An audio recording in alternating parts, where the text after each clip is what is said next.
Hello, everyone, and welcome to this edition of the 10 Years Hence program. My name is Patrick Gibbons. I'm an adjunct faculty member in Mendoza's Fanning Business Center, Center for Business Communications. And I'm filling in today for Jim O'Rourke, who, as you may know, is on travel. A couple of quick administrative notes before we get started. I'd like you to please join me in silencing your mobile devices, if you would, so that we don't have any unwanted interruptions during the presentation. And second, I would ask that when we get to Q&A, you wait until the microphone reaches you before you ask your question. We have an online streaming audience, and we want to make sure they hear your questions. Today, our focus will shift from global pandemics and healthcare to some of the global trends shaping the long-term future. And we're honored to have with us as our speaker, Maria Langan-Riekhof. Maria is director of the Strategic Futures Group at the National Intelligence Council, where she leads the U.S. intelligence community's assessment of global dynamics. Among her duties is producing the quadrennial Global Trends Report, which I think some of you may be familiar with. It's a very influential document that looks long-range at big issues out there in the environment. Maria began her 31-year career with the CIA as an expert in Middle East studies. She has since held a number of very senior level positions within the intelligence community. Her leadership roles include serving as chief of the CIA's Red Cell, and I think some of you may be familiar with the term Red Team. I think she may explain a little different between Red Team and Red Cell. She also was founder and director of the CIA's Strategic Insight Group and research director for the Middle East. She was one of the director of National Intelligence Exceptional Analysts in 2008 and 2009, and the agency's fellow at the Brookings Institution in 2016 and 2017. She is a member of the Senior Analytics Service, the Senior Intelligence Service, and she holds degrees from the University of Chicago and the University of Denver. Please join me in welcoming Maria Langan-Riekhof.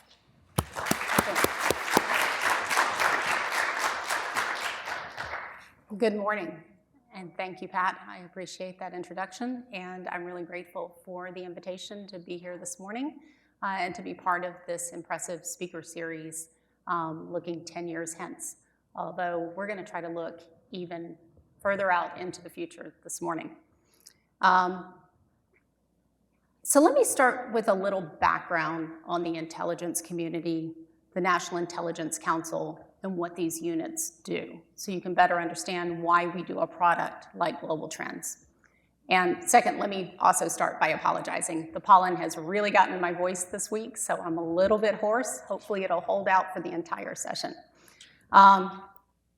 So we hear about the intelligence community a lot, especially this week as we are dealing with some unprecedented leaks that are occupying much of our attention. But not everyone knows exactly what that means when we say the intelligence community, or we often say the IC for short. You know, who's in it? What do we do? What's the mission?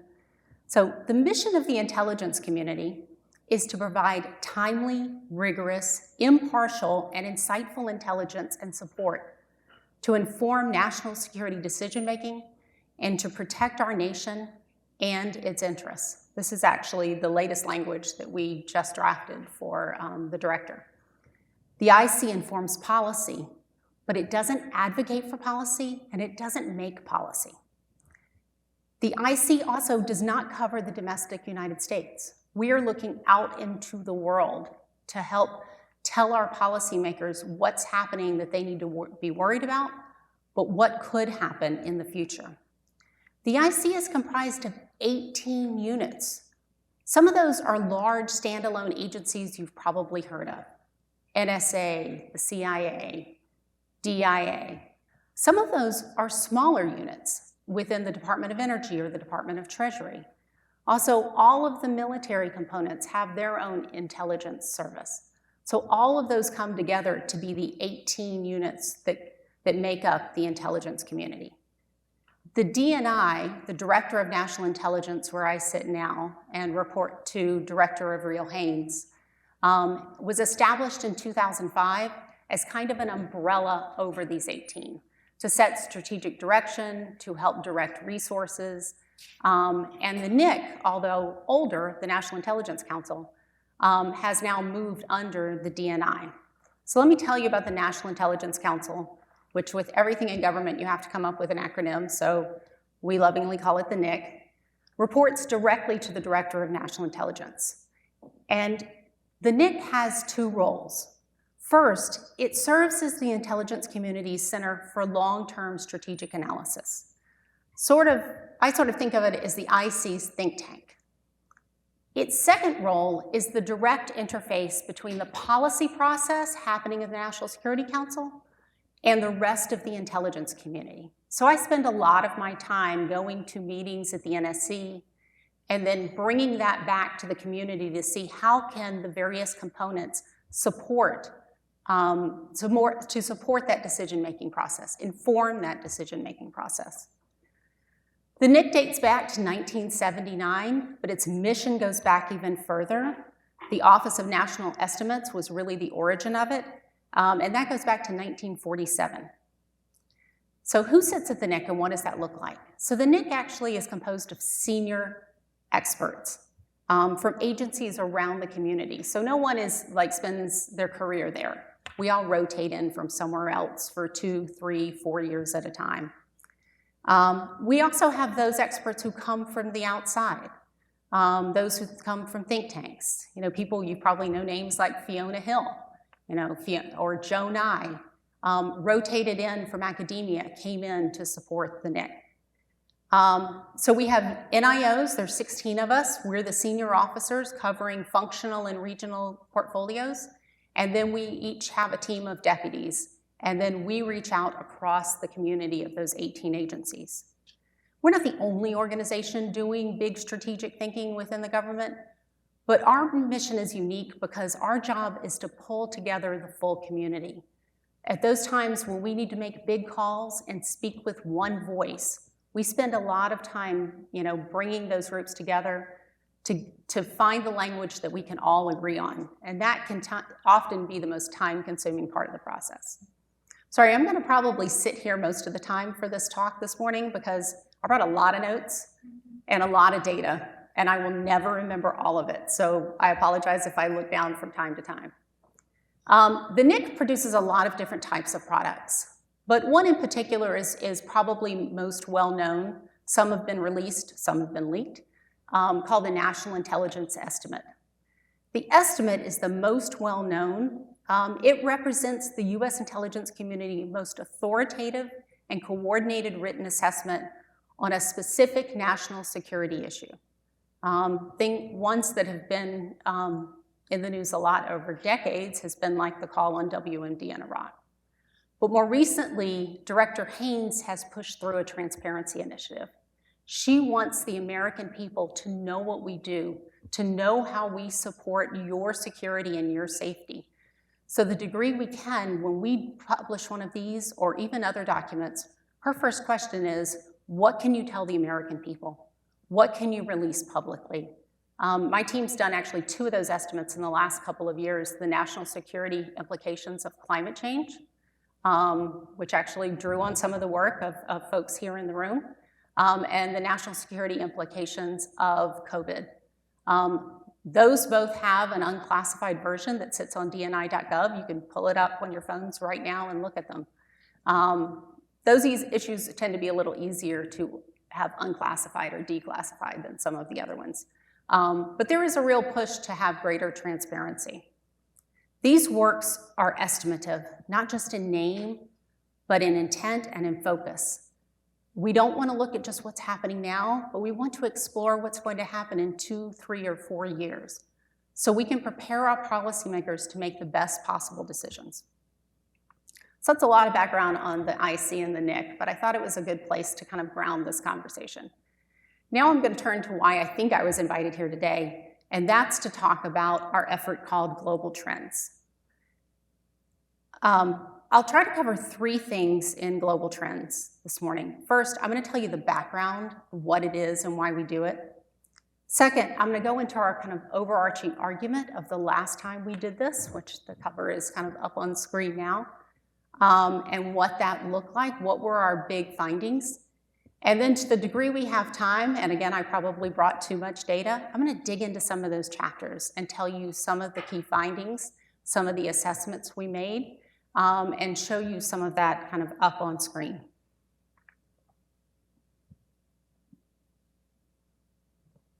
So let's start with a little history about global trends. Every 4 years since 1997, the National Intelligence Council has published a report that we call Global Trends. It is an unclassified assessment of the key trends and uncertainties that are likely to shape the long-term future. The report is timed specifically for the US presidential election to give an incoming or returning president kind of that strategic landscape of what they're likely to face, not just in 2 or 4 years, but 20 years. It is kind of that perfect moment where they're hopefully not occupied with the next crisis of the day and have a chance to kind of sit back and think as they go about the business of making national security strategy. The goal of this global trends effort is not to predict the future. We're very careful to say, we can never do that. Instead, it is to help policymakers see beyond the horizon and prepare for an array of possible futures. So what decisions might they make now that could best position the United States to be resilient for any of these possible outcomes? Global Trends is unique for the IC because of its unclassified nature. It's unclassified from start to finish. It's not something that we do classified and then actually create a new version. It's also different because we have always published it publicly. This means that one, as we do it, we can go out around the world and talk to lots of different people. High school students in Manila, college students in Tokyo, think tanks in Brussels, activist groups in Bangladesh. Those are the kinds of conversations we're having because we want to see how people who are living in their own environments see their futures as well. We also consult extensively with academics around the United States. Almost, name the major university, we've probably called on some of those professors to say, what does your research show us? There are so many topics to cover, we know we can't do this by ourselves. But one of the challenges of a project of this magnitude is how do you take all these ideas, how do you take all this data, how do you take all this modeling and tell a coherent, persuasive story about the future that's useful, but at the same time is not trying to make point predictions. So we, in the last edition that was published 2 years ago, had 2 sort of organizing principles. One, we wanted to identify the broad forces that are setting the contours of the future. And second, we wanted to explore how populations and leaders at every level will respond to these forces. So with those ordering principles in mind, we kind of built the analysis like this. We started with what we called structural forces. We identified 4 very broad areas to look at because they're very foundational in scope. Demographics and population issues, environment and climate change, economics and technology. We selected these because they are kind of universal in scope. They're shaping for every country and every community. We also chose them because in many cases, we can make projections. We can use existing data and modeling to kind of project where these forces are likely to be going forward. Second, we moved on to examine how these factors and others not only intersect with each other, but how will people react to them and engage with them? We call these our emerging dynamics. I find in looking back at this publication, it's a little bit more descriptive. It has to really kind of start with how people are interacting with them today and sort of say how we think those are going to continue going forward.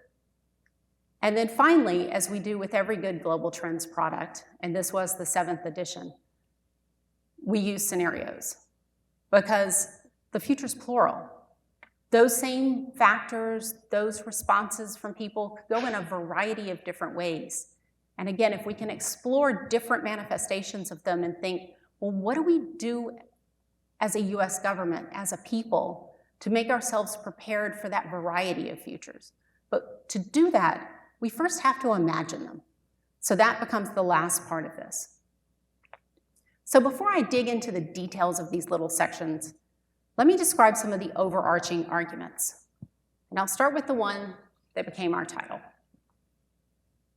As we constructed this analysis and spent a lot of time talking to different experts, certain characteristics and themes kept reappearing. They almost leapt off the pages of the work we were doing. And these form the basis of our central argument, which is reflected in this title, A More Contested World. Over the next 20 years, we see a future that is more contested at every level, from more heated debates about the foundations of our societies to greater political volatility in states of all types and in all regions, and to an increasing US-China rivalry, greater challenges to the international order, and growing risk of additional interstate conflict, even potentially between great powers. So let me unpack this by going into the 5 themes we identified. First, shared global challenges are becoming more frequent and intense, rapidly crossing borders, and often without a direct human agent behind them. These are not the challenges we were talking about 20 years ago, where we were very focused on terrorism and counterterrorism. That's a challenge with a human agent directly behind the act that is threatening us. These challenges, and many are well known and talked about all the time on this campus: climate change, disease, financial crises. There are humans behind them, but several steps back often, or over many, many years. And what we think is less well understood is how these may intersect with each other and cascade into new global challenges. We'll unpack this more later. The second theme we identified was one of fragmentation. Many aspects of the world are increasingly fragmented. I don't think I need to prove this, but as the world has grown more connected by things that we thought were bringing us together, right? Technology, trade, movement of people, all those aspects of globalization, that very connectivity has really started to do the opposite. The second order effect is actually dividing people and countries. One realm we see this in is the growing fault lines in societies along identity issues, exacerbated by siloed information systems and competing versions of the truth. But we also see that if you look at the global trading environment. We see a much more fragmented global trading system. I don't think there's kind of been a global trade agreement, since the creation of the WTO, with a proliferation of much more kind of regional and bilateral trading arrangements. Our third theme, that builds on the first two, is that as the scale of these transnational challenges and the implications of fragmentation collide, they are driving something we called a looming disequilibrium, a mismatch between existing and future challenges and the existing institutions we have now at both the state and international level to manage them. It's really a mismatch between what people want to need and what leaders and institutions are able and willing to provide. It's going to manifest in a lot of different ways. And again, we're going to dig into this later in the chapter. But one manifestation that stood out to us repeatedly was the rise in protest movements around the world. We think about the Arab Spring or the Arab Awakening as this moment where we saw, this eruption of protests across the Middle East. But really, that was just the start of what has been more than a decade of a steady climb in protest movements. It's risen 15-fold, depending on your data set and how you count protest movements, which comes up, that's a lot of debate. But it really highlights kind of a dissatisfaction with governance and governing systems around the world. This brings me all the way back to the fourth theme that became the title, contestation, and the core argument that we saw across all these levels of analysis, because we see these conditions combining to produce this greater contestation. When I say this giving talks, and I've given this talk quite a bit, although not recently, people mostly think that I'm talking about geopolitics. I'm talking about what's happening between countries. And that obviously is true, and it's probably much more true today than 2 years ago when we first came out with this analysis. But really, we first started to identify this theme of contestation by looking within communities and within states. Those kind of rigorous debates about, who we are and what we want to be. So again, that contestation at every level. And finally, as we move into this future world and we deal with the challenges I've described already, we think adaptation will be an imperative, it will be a premium, it will be a key source of advantage and power going forward. Those communities, those states, and even those global institutions that can adapt to this rapidly changing world are the ones that are going to thrive going forward. There we go. So now let's dig into some of this data and how we kind of came up with this, and start with the 4 structural forces, which I'll probably spend a little more time here than in the other sections, but it's so rich with data, and I think some of it is just, once you hear it, it really sort of brings it to life for you, because this is the foundation of the future. And demographics is the one we almost always start with, and it's gotten a lot of attention lately because some of the data we thought we knew, even a couple of years ago, has been overturned because we realized data coming out of some countries is really not that good, either because they're not collecting or potentially they just don't want to report some of their data. So the first one, demographics, is the area where usually we're most confident in making projections. The global population is continuing to grow, but at a much slower rate than in past decades. And most of that growth will come from relatively poor countries in sub-Saharan Africa, in South Asia. And those populations are going to be primarily youthful and urban.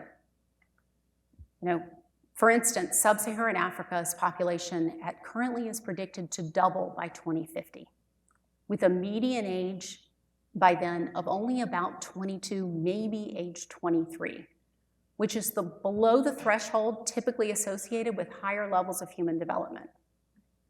And while the subcontinent, South Asia, is already starting to slow a little bit, it also is going to have this huge youthful population.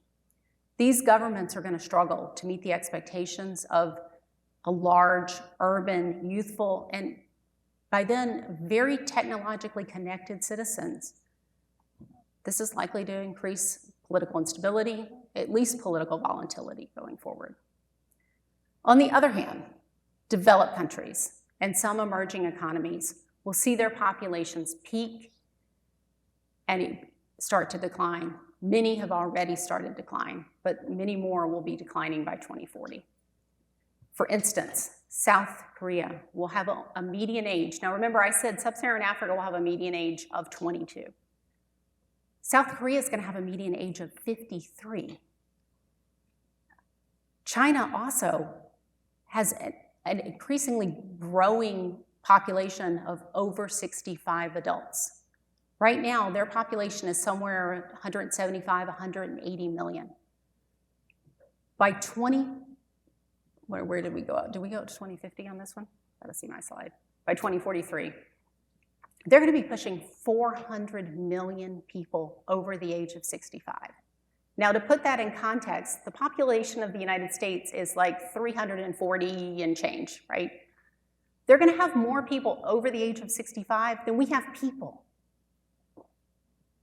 Now, let me throw another statistic about China at you. Birth rates. Been in the news a lot because we've learned some new things about birth rates in China. Obviously, they went from 1-child policy to 2-child policy to 3-child policy. They're now trying to stimulate, population growth. You can look at 1990, their fertility rate was at 2.3%. That's above replacement levels, which is somewhere around 2.1. By 2000, they had dropped to 1.2. Now they're reporting that their fertility rate is 1.1, almost half of the replacement values. Their fertility rate has dropped 50% just since 2016. So 400 million approaching people over 65 with a very low fertility rate. Not as low as South Korea, which has the lowest in the world. But again, you combine those two things. This will lead to a contraction in working age populations and will lead to great need for caregivers to take care of this aging population. And a population that many of them either have no children or just one child to sort of look after them. Latin America, North Africa are somewhere in the middle here. They are approaching that area of kind of a high working age population. They might see a dividend from that. It's going to depend on job creation as well as education going forward. So these population changes are happening while more and more of us are also moving to cities. I think this is my urban one. In poor countries, the city population will increase from 1 billion to 2.5 billion people during this time. And while most cities have long been seen as a source of jobs, upward mobility, education, better infrastructure, poor countries are potentially going to be stuck in kind of a poverty trap with potentially insufficient skilled jobs, poor transportation, potentially not the infrastructure to deal with this. And many of these large cities are located on coastlines, which are more susceptible to climate change. So you could be looking at kind of slum-like urban areas. So these stressors will place headwinds on the tremendous growth that we've seen in human development over the last 20 to 30 years. Over this time period, if we look back, 1.2 billion people have been lifted out of poverty. 1.5 billion people over the last couple of decades have moved into the middle class. But we think those kind of improvements are going to be much harder to realize in education, in health, in poverty reduction. Potentially we're going to see slower economic growth. We're going to have these aging populations. How do you maintain that kind of progress? And in the last couple of years, COVID alone has dealt a real blow to a lot of the progress we were seeing. I'll add one more here because I think you're actually going to hear about it next week. You're going to have a talk on migration. Again, migration, another big pattern. The push and pull factors that influence whether people want to leave their homes, and people don't generally want to leave their homes, are only going to increase. In 2020, more than 270 million people were living in a different country from where they were born, up from 170 million 20 years prior. The majority are moving for greater economic prospects and to send home those remittances. But other issues going forward are likely to push people to flee. If we're talking more contestation, we're thinking more violent conflict, potentially persecution, but also natural disasters. Right now, most kind of climate refugees move within their own countries and they try to go back after whatever disaster. That may not be the case going forward. And right now, we really don't have the kind of global structure, established norms to deal with that kind of movement. So speaking of climate change, let's go on to the environment. That's our second structural factor. And we spent a lot more time in this report than any previous report really thinking about the long-term consequences of our warming climate. And it's a pretty clear trend line. And unfortunately, things are getting worse. Global temperatures are already up 1.1 degrees Celsius above pre-industrial levels. And we're on pace to surpass the first of the Paris Agreement goals, which is to limit warming to 1.5 degrees. We're probably going to pass that by 2030. Current trajectory, hard to shift gears at this point. But we're also facing the potential that we could hit 2 degrees above pre-industrial levels by mid-century. I know there are people here sitting in this room who know more about this than I do. As a result, the physical impacts are increasing in speed, frequency, intensity. We're talking about those things all the time. The rate of sea level rise has doubled, and 99% of our coral reefs will face long-term degradation once we hit that 2 degree level. These impacts, coupled with poor resource management, are going to exacerbate a lot of the other things I'm talking about. Exacerbate issues of human security, food, water, energy, health systems. No country is going to be immune, but some can adapt better than others. As countries ramp up these efforts to mitigate emissions and adapt to impacts, debates are going to increase within, between countries. What do we prioritize? Who pays? I mean, if you paid attention to the last COP meeting in Egypt, that was a big discussion, as many countries that, didn't contribute early on to, the carbon emissions are now suffering many of the biggest consequences. They're increasingly arguing that developed countries should pay more for climate-caused damages and help them to leapfrog their energy systems. My climate specialist, who's actually spent some time on campus, wanted me to highlight a couple of things we didn't put in the report last time, but he's spending a lot of time focused on as we consider ways of mitigating and adapting. The first is that efforts to remove global carbon dioxide from the atmosphere will be critical to stabilizing and eventually reducing temperatures. So not just our energy transition, but actually taking carbon out of the atmosphere. A lot of the technology for that is very nascent. It hasn't been scaled up yet. We're a long way from being able to do that at scale and to store it, or to even find something to use it for. The second thing is that as it gets warmer and the impacts get worse, states are going to look for quick fixes. Things like solar radiation modification techniques to mask the symptoms of climate change by reflecting sun back up into the atmosphere and artificially cooling the planet. But again, a technique that's going to have to be done over and over again to maintain temperatures down. And when we think about these emerging technologies, right now, there are no rules of the game. There's no governance system to, guide states or individuals or companies in how to use these. And we also haven't done enough research to think about the second and third order consequences of some of these. So now I'll move on to economics, which is a little bit of a riskier place to make long-term projections, as probably those in this building know far better than I do. I listen to Bloomberg News driving into work every morning, and the discussions about inflation, is it transitory, is it not? I mean, economic predictions, even going out weeks, tends to be a precarious place to be. And we know that.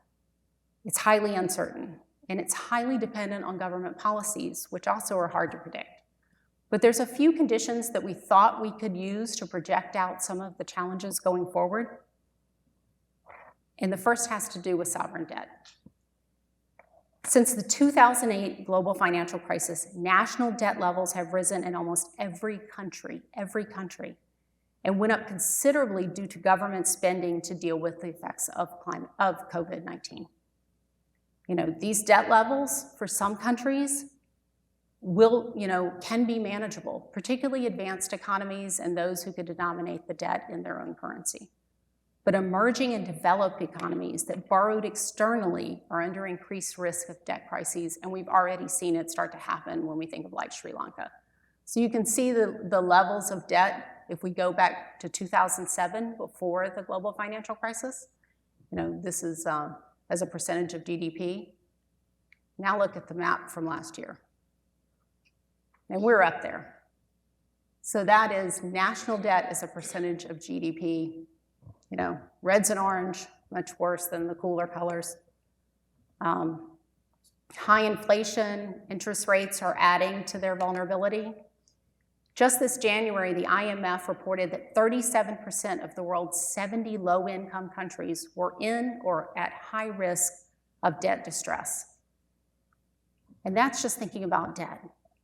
Now, I mentioned earlier the global trading system becoming more fragmented, I've already said, leading to a rise in protectionist trade policies as countries are seeking to preserve jobs and consider more sectors and technology as key components of their national security. As we look forward, as far as what that environment's going to look like, I think these things are going to combine to shift economic influence in the world and to bring that to a broader range of global players, ranging from mega corporations and countries with less open economies than ours. That means that countries means to contribute to some of our shared challenges that I talked about when it comes to some of the demographic issues or when it comes to climate and environmental issues. they're going to have fewer resources to do this. And finally, the area I feel least comfortable with, but fortunately I have a lot of technology experts to draw upon across the US government, is technology. And we know this is going to matter a lot to the future. Whether we want to get kind of science fiction-y or just really think about kind of a mainline projection.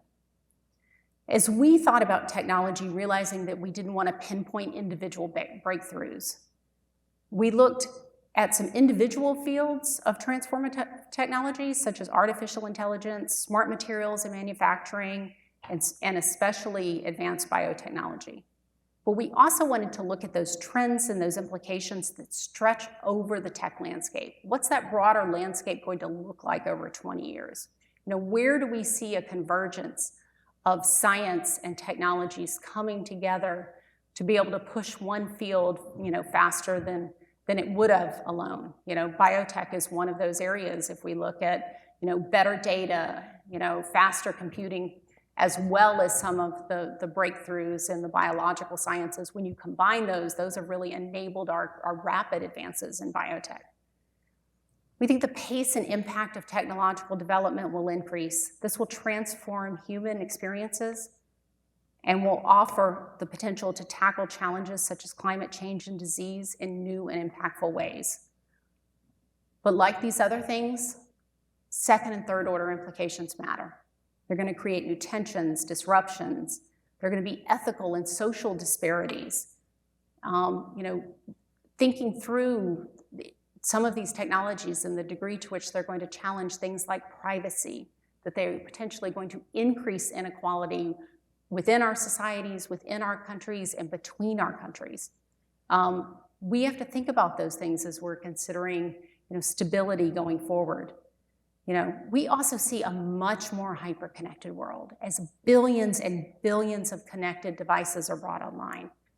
You know, without a doubt, and again, given this building, you guys know better than I do, this is going to create improvements in productivity, new efficiencies, you know, new ways of manufacturing.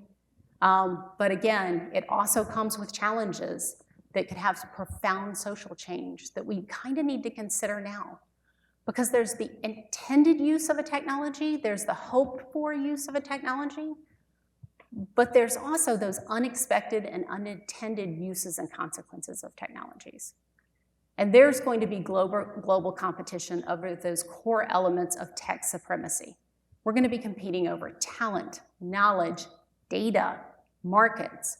This race for supremacy is inextricably linked to our strategic competition and geopolitics between the US and China going forward. That might have been a little harder to prove when we first started saying this 2 years ago. You know, now decoupling is all over the news all the time. Again, very linked to government policy, but the move toward onshoring, I can say it, and friendshoring are going to be key. And what does that look like going forward? I don't think any of us really know. So let me move, as I'm checking my time here, on to what we call the emerging dynamics. Again, how do we think about these kind of 4 areas of structural forces? How are they going to interact? But then how are people responding to those? I feel like these sections are a little bit closer to the present because it's a bit harder to kind of forecast out. But thinking about how they're already impacting, I think can illuminate some potentials for that long-term future. So we started at the level of people, individuals, their communities, their societies. The best source is really to look at a range of public opinion data. And there's a lot of out there, even looking globally in different countries and in different types of government systems. And there's large variation, and we recognize that. But there are some key trends that seem to go across region, government type, and level of development. You know, large segments of the global population are increasingly pessimistic. They're pessimistic about the future, and they're distrustful of institutions and governments. And Edelman Trust Barometer is always a really interesting one to look at, and they've had some interesting findings even in the last couple of years. Trust in government fell in 17 of 27 countries they surveyed in 21. And publics, for the very first time in their 21 survey, indicated that they place greater trust in business than in governments or in NGOs. And again, the next year when they ran the survey, it showed very similar findings. It showed an 11-point gap between trust in business and trust in government. This actually brings up a lot of interesting questions about kind of the role of businesses going forward. Now, what does this reflect? It probably reflects a combination of things, right? Always. Rising and unmet expectations among populations, but also anxiety about many of these rapid changes I've already talked about. The rapid technological, societal, social changes that we've all experienced and that we're experiencing really in every corner of the globe. People, as a result of that anxiety and pessimism, we've started to see are gravitating to familiar. They're finding like-minded groups for community and for security.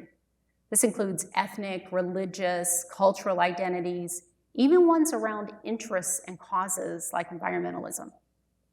The combination of these hardening identities and what we've all experienced, much more siloed information systems, which are becoming more siloed every day, we're exposing fault lines in our societies and a fragmentation and an undermining of what we used to think of as civic nationalism. Rising income inequality within countries, especially in the developed world, during the last several years has been escalating these social tensions. It's provided fertile ground for some world leaders and disaffected groups to promote much more exclusionary attitudes. And we see that in a lot of the data. So this is a really nice segue to think about what's happening within states.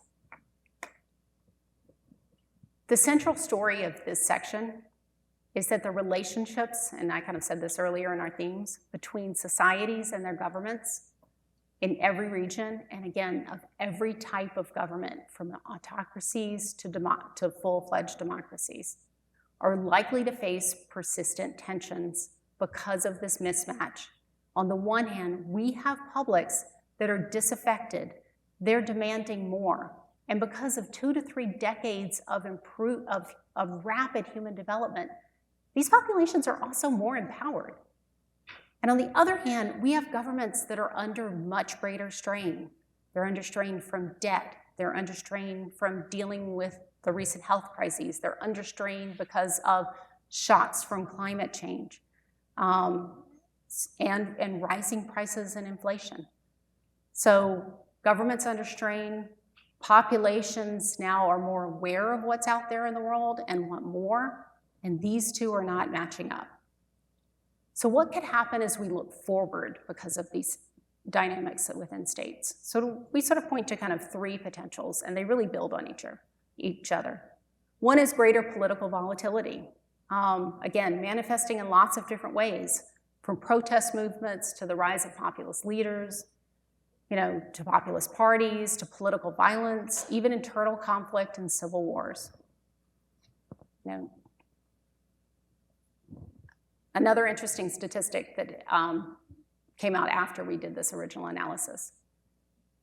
In 2021, the world had almost 3 times more coup attempts than the average coup attempts by year for the preceding decade. And the coup attempts were 3 times as likely to succeed as those in the previous decade, reflecting this widespread frustration with the poor performance of civilian governments. Also happening at this time has been an erosion of democracy. This has been occurring worldwide since 2011. The level of democracy enjoyed by the average global citizen in 2021 was down to 1989 levels. So again, before the fall of the Soviet Union, before the fall of many of the authoritarian governments associated with it, that's where 2021 was. Between 2017 and 2021, the number of democracies declined from about 91 to 83. And only 30% of the population of the world is living in what we would call a democracy at the close of 21. Now, we've seen a little uptick in 2022, which we've attempted to kind of explain what's happened in the past year.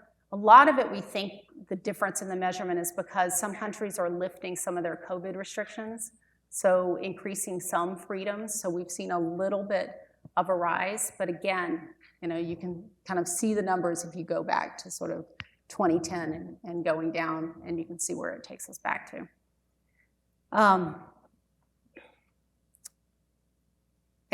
I think if we look at that, it draws into question what's going to happen with governance going forward. Who will provide governance? People are looking for alternative sources of governance and provision of services within their own communities. Sometimes that's just evolving more down to a local level, because populations trust their local leaders more than they trust their national leaders.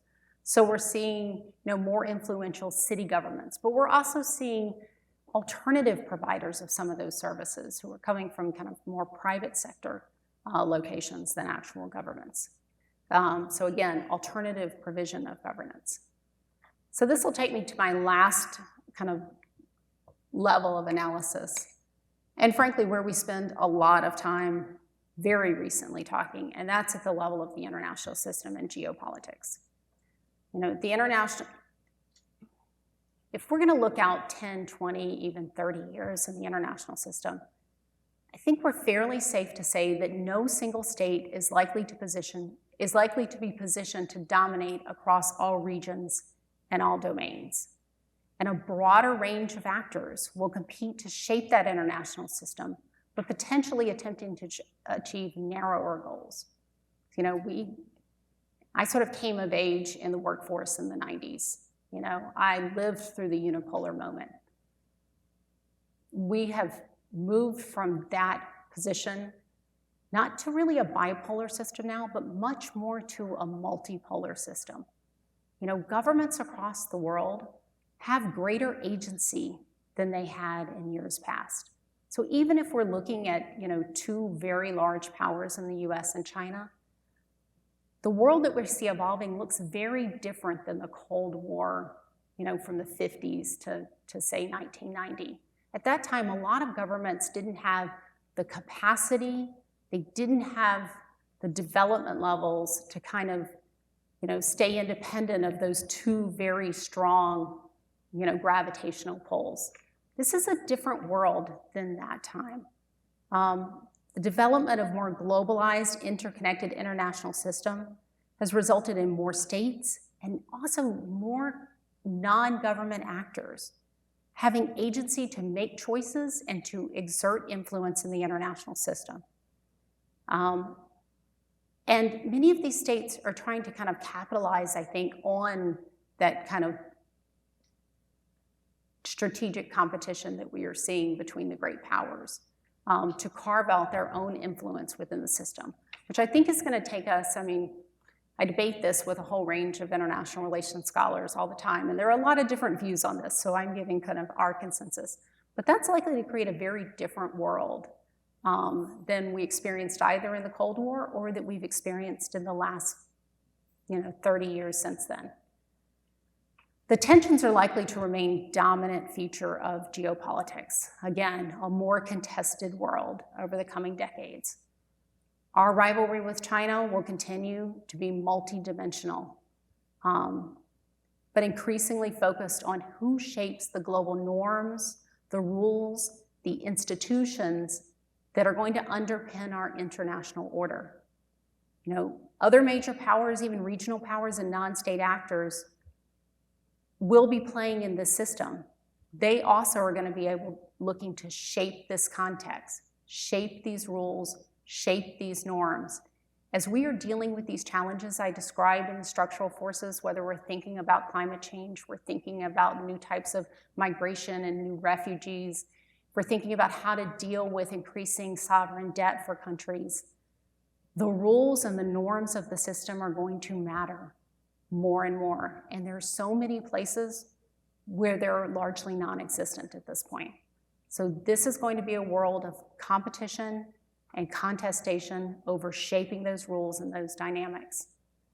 I think because of that, and I won't spend much time on this graphic, but the chance of interstate conflict, I think, has only gone up. Kind of called this our teeter-totter graphic, because we looked at those conditions and those forces that are likely to lead to greater conflict, mostly between major powers, but also other states, and those that are the countervailing forces against it. You kind of see where we came out. And we did this 2 years ago, so Russia had not moved into Ukraine for a second time at the time we were looking at that. So as we think about that system, that strategic competition is going to be multifaceted, and I think we have to kind of think about it in kind of every domain and every type of interaction, ranging from things that we thought of as traditional kind of soft power and influence all the way to kind of hard power, and everything in between is going to be kind of levels of competition going forward. Okay, so that sort of set the ground for kind of what our world looks like. I will end with a really brief description of our scenarios. As with every global trends, it's really important to imagine different ways the world can go. I raised a lot of challenges, but they can unfold in different ways. The structural forces, how people respond to them, it's highly uncertain. So we tried to develop what I would call 5 kind of plausible and illustrative scenarios for the way the world could evolve going forward.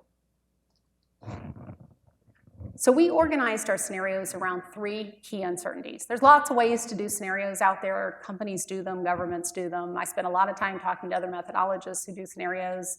None are perfect. We did a bunch of different exercises. Ultimately, we sort of overlaid them on each other. But we started with 3 key uncertainties or questions. 1, how bad are those looming global challenges really going to be over the next couple of decades? 2, how will states and non-state actors choose to engage in the world? Is it going to be more cooperative? Is it going to be more confrontational? And what do states, particularly the major powers, but all of those states that now have greater agency in the system, choose to prioritize? Are they prioritizing security? Are they prioritizing economic growth? Are they prioritizing human development? Something, completely different. And then we tried to answer those to develop, again, 5 illustrative scenarios. I think I've got about 5 minutes to go through those. I'll just name them really quickly. Separate silos. It outlines a multipolar scenario. We imagine a decoupling that fragments the world into several self-contained economic and security blocks centered on the US, China, the EU, Russia, and a couple of regional powers. These blocks are focused on self-sufficiency, resiliency, defense to guard against vulnerabilities from the global challenges, from connectivity, and from each other. The second one we looked at, we called a renaissance of democracy. Maybe this is a little bit unipolar light. The US and our democratic allies lead a resurgence of open democracy. We're benefiting from technological advances. This raises incomes, quality of life. Authoritarian rivals are floundering in this world. They are not, lack of innovation, lack of creativity is stifling their growth. Democracy on the rise.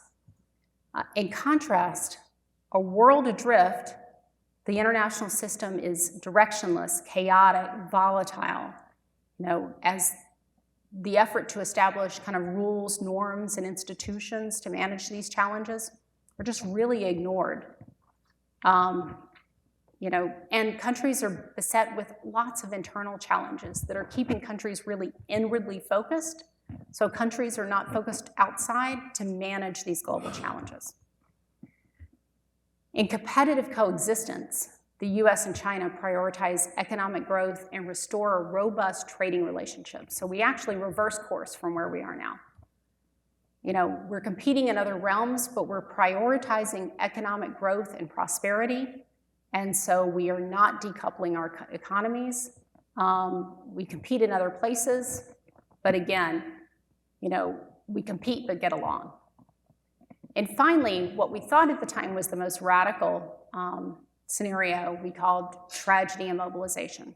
This is really something we thought of as kind of the transformative scenario in which a global food catastrophe, which is brought on by kind of a combination of climate change dynamics and overfishing, and policies like that, we see a depletion of fish as well as challenges to agriculture simultaneously prompts a broad bottom-up coalition to manage some of these global challenges. We built this to be really catastrophic because we were sitting in the midst of COVID at the time this was happening, and we thought, wow, this is one of the bigger global challenges we faced in decades, and the world's not coming together to manage it. So if we were going to have something that would galvanize the world, it actually has to be bigger than COVID, it has to be worse than COVID, and it has to affect every country to somehow bring us together to fight those challenges. There's a lot more detail in those. I see I'm kind of coming up on an hour, so I will kind of stop there from talking about those. You know, this is was an interesting ride building this report and kind of keeping it alive in the 2 years since then. As I said, you know, we do this not to predict the future. We do this to imagine how are those forces we're facing today and human choices at various levels from all of us in our societies to the leaders of the great powers. How do those decisions affect which of those 5 trajectories or countless other possibilities? You know, which path does it set us on? If we don't think about how those choices could set us on those paths, we can't prepare for them. And that's the point of doing this. And we do this report and make it unclassified so people can think about it, you know, in classrooms across the United States. You know, our president sitting in the White House, and I know he, having discussed the report with him myself, is fully aware of these findings. But also, we've had the chance to discuss this with student groups and governments around the world. And so hopefully, by thinking about the future, by imagining both the good possibilities and the major challenges we see ahead, we are better positioned. We can make the United States and our world kind of stronger and more resilient for those challenges of the future. So I will stop there and take some questions.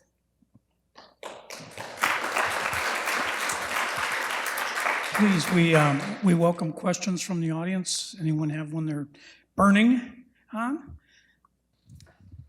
Thanks so much for an amazing talk. I was curious on where you ended with the scenarios. Given all of the uncertainty, I wondered, I mean, I'm sure it was a super challenging process, but given how the pandemic has played out globally, did it impact any one of these scenarios more or less than you would have thought now that we're 3+ years in? You know, in reality, it probably affected every part of this product. It affected how we could engage the world to gather ideas because, if I remember correctly, in January of 2020, I had just done a tour of parts of East Asia, and I had sent one of my senior analysts he was in Taiwan a couple weeks after that, and I had to yank him back. And, you know, just like here and everywhere around the country and much of the world, you know, we sent people home. You know, strangely, the intelligence community did not have a work from home policy. We go into work every single day, and we had no capability to do that. We had to pivot on a dime. Fortunately, this product, you know, allows for a lot of research, not sitting in our building in classified spaces. But we didn't have a process, we didn't have a policy. And then we had to find out, how do we engage all these people? I remember we had a huge conference with like 30 renowned international relations scholars planned for the first week of April. I had never used Zoom before.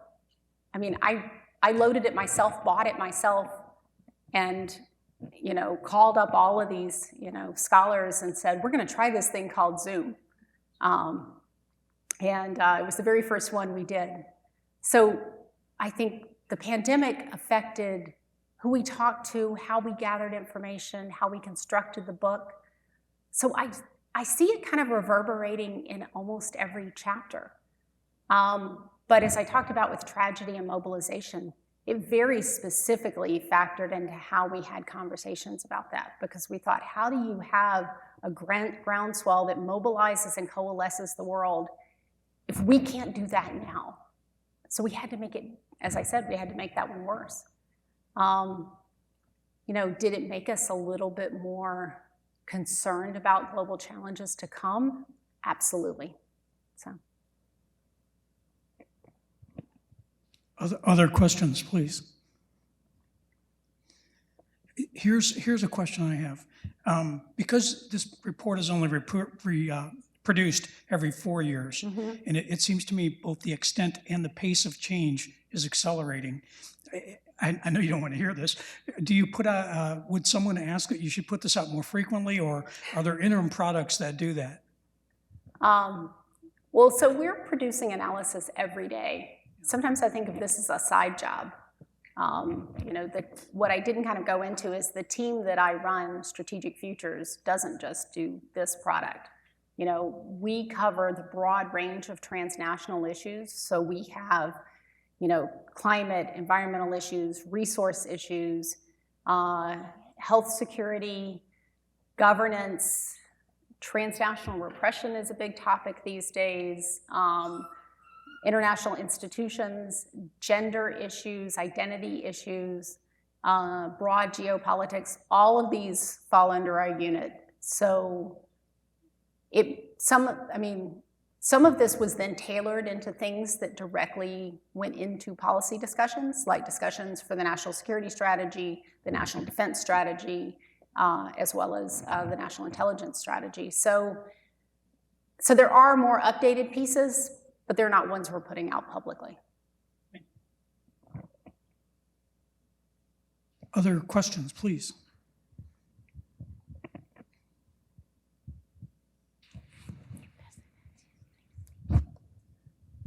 Hi, thank you very much. Around the world, are there a lot of big cities that have the type of phenomenon going on here in America where there's a great deal of shoplifting and refusal by officials to prosecute the thieves? And as a consequence, in Chicago, just recently, they elected a new mayor who's even perceived to be worse on that subject. And so a couple of days ago, Walmart announced they're closing 4 superstores in Chicago because they just can't put up with it. But is that happening all over the world? That's an interesting bit of data to look at. I actually haven't ever looked at shoplifting and theft as sort of an indicator variable for, you know, economic challenges and discontent. I don't know how widespread that data would be outside of more advanced economies. So we might have a data challenge in actually using that as sort of, again, an indicator. So I don't know.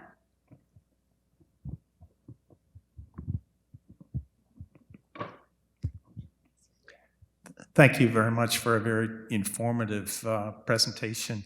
I was wondering if your group studies or takes a look at the impact of religion and faith traditions across our world, and what, if any, insights do you gain from that? Yes, and yes. During my first tour in this unit in 08-09, I remember a colleague at the time, he actually wrote a paper on, you know, religion as a national security issue and how do we think about it, you know, broadly and conceptually, not just thinking about terrorism coming out of kind of Islamic communities, but how do we much more think about religion as both a stabilizing force in the world, as a opportunity for solving global challenges, as well as, in many cases, a dividing element within our communities. We've internally done a lot of looks at this. I know my predecessor actually, I think she even went to the Vatican and had a number of meetings with cardinals there in preparation for the book that came before mine. It was on my list. COVID kept me from the Vatican. But we actually did a day-long conference to think about kind of religious trends and both how religious dynamics are improving conditions within communities, and in some cases doing exactly the opposite. And we tried to take a broad view from looking at Christian communities of all types, Islamic communities, Hindu communities, Jewish communities, and doing a bit of kind of comparative analysis of that. It's woven in different places, particularly in the societal section, but we didn't call out a specific religion section this time. They did in the previous edition. And we have been talking about that. One of the things we've been thinking about for this 2045, which we've just kicked off the analysis for, is to think about kind of that intersection of religion, ethics, artificial intelligence, and how are those going to overlay? What challenges will those create? How do we think about those?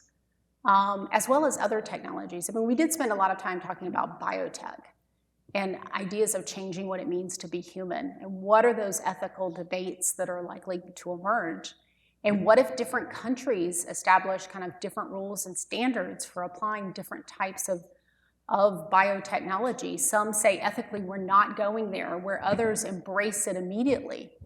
What does that do to power differences? What does that do to societies? What does that do to inequality within and between states? There's just so many issues to unpack, it sort of hurts my head to think about. Thanks for coming to talk. So my question is about, in terms of the U.S. national security, how you think about sort of the internal threats versus external threats. We've seen in the U.S., right, things like January 6th insurrection and all sorts of political unrest, and not just divisiveness, but political violence. So how do you think about sort of maybe which one of those feels like a bigger issue, or because they're so different, how you think about trying to fix each of those issues? Well, because of different mandates from Congress, we structurally have kind of some very specific lines in mission areas and responsibility. So if we're looking at challenges domestically to the US that are not kind of externally driven or sort of broad transnational, those are going to be handled by Homeland Security and FBI and local authorities. Some of that will cross into what like the National Counterterrorism Center would do. But again, they are much more externally focused, but some of those threats that come from abroad obviously do, end up here. And, we have rigorous ways of having dialogues about that and sharing information. And those have really improved since 9/11.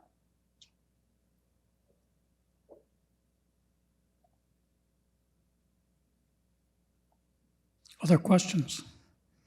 There we go.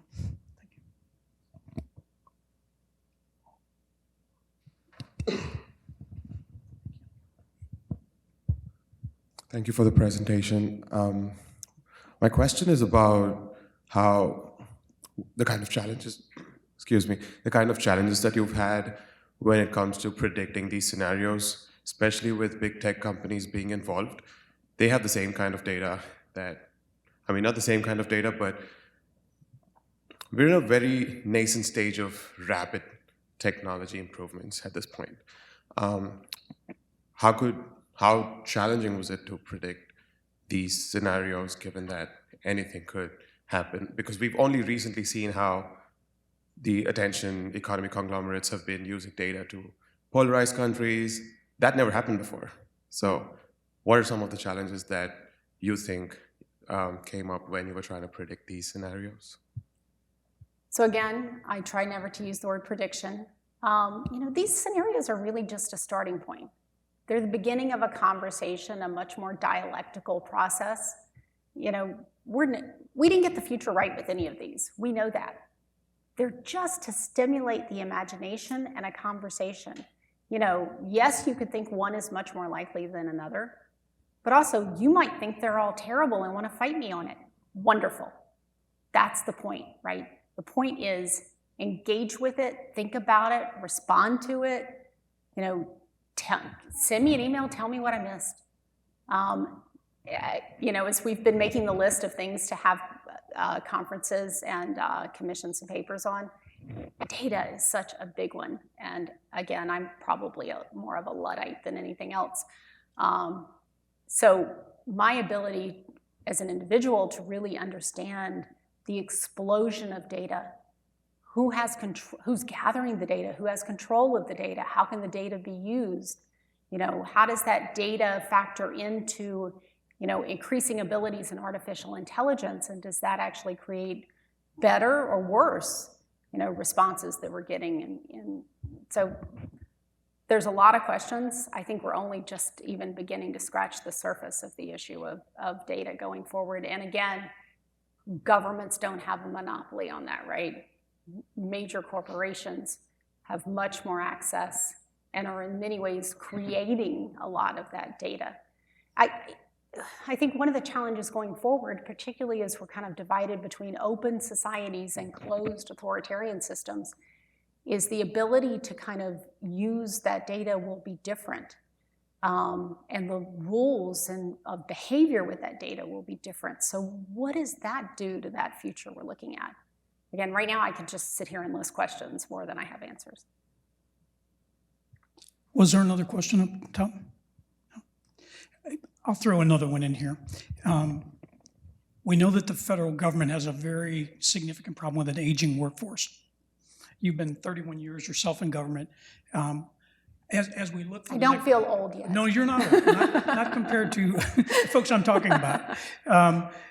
What would your pitch be? We have a lot of students with us today. What would your pitch be to people who are considering a career in government or in the intelligence community? There's a lot of distrust in government.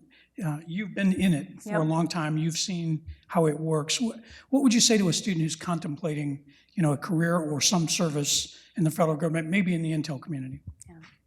So the first thing I always say when I'm asked this question is, I'm a very fortunate person because I have never had a boring day at work in 31 years. There aren't a lot of people that I could ask that question of, like, have you ever had a boring day at work? I've never had enough hours in the day. The questions are so immense. The topics are so fascinating. The enjoyment of any job and profession is partly what you do and the things you work on. And the other part, and sometimes more important, are the people. And the people I have had the great joy and benefit of being surrounded by over these past 3 decades have been some of the most kind of interesting, passionate, well-read, intelligent, committed people I've ever had the chance to meet. You come out of universities and you think, wow, I'm going to miss it because I have these stimulating conversations, not just in the classroom, but then I have them in the hallway, and I've met faculty who are engaging in these interesting research projects. I thought, coming out of some great schools, like I wouldn't, where do you see that again? The intelligence community is the place to find that because we gather expertise. I work with a PhD in biotechnology, experts on the environment, near native Mandarin speakers, the things my colleagues have done, I'm in awe. I'm in awe of, because it's amazing the level of expertise, but also, the conversation around, I was going to say the coffee pot, but we've become herbal tea drinkers in my group lately. So, we stand at the teapot and have these fascinating conversations. So the topics are interesting, the challenges are hard, but the mission is really, truly important, and it keeps people coming back. Can most of them probably make a lot more money in the private sector? Without a doubt. But I think the work and then the community keeps them there. Thank you. Thank you. If there are no more further questions, I have a very small token of our appreciation from the University of Notre Dame. I know we have very stringent government ethical standards. Yes. I guarantee this does not violate any of them. Thank you. But please join me in thanking her. Thank you very much. I appreciate it. Thanks. It was fun. Thank you. Beautifully wrapped too.